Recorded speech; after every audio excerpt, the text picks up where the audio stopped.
One of the oldest questions of both philosophy and logic is, what is a law of logic? A few months ago, I discovered the answer to that question, and I proved it to be correct.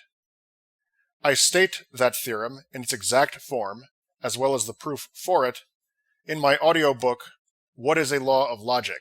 A Dialogue, professionally narrated by Samuel Unger and available at audible.com. Please enjoy the following promotional excerpt from the audiobook itself, available at audible.com. And modus ponens can be taken to say that if key is any chosen specification of the consequence relation, then key of P is true whenever P is true. Exactly. But if L is some specific logic, then there is an L-specific version of the modus ponens. Exactly. If zeta is the recursion that generates some specific statement set L, then the L-specific version of modus ponens says that zeta of S is true whenever S is true. And the same thing, mutatis mutandis, is true of the law of transitivity. You are right, but I would like you to state your reasoning as explicitly as possible. According to the principle of transitivity, if P entails Q and Q entails R, then P entails R. This principle has a general meaning, one that is true of all systems of logic and isn't specific to any one system of logic. And what exactly is the logic non-specific interpretation of the principle of transitivity?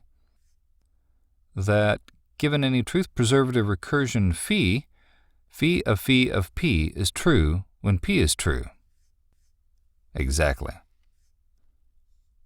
At the same time, if L is some specific system of logic, and Psi is the recursion that generates L, the L-specific version of transitivity is that Psi of P is true if P is true. Exactly.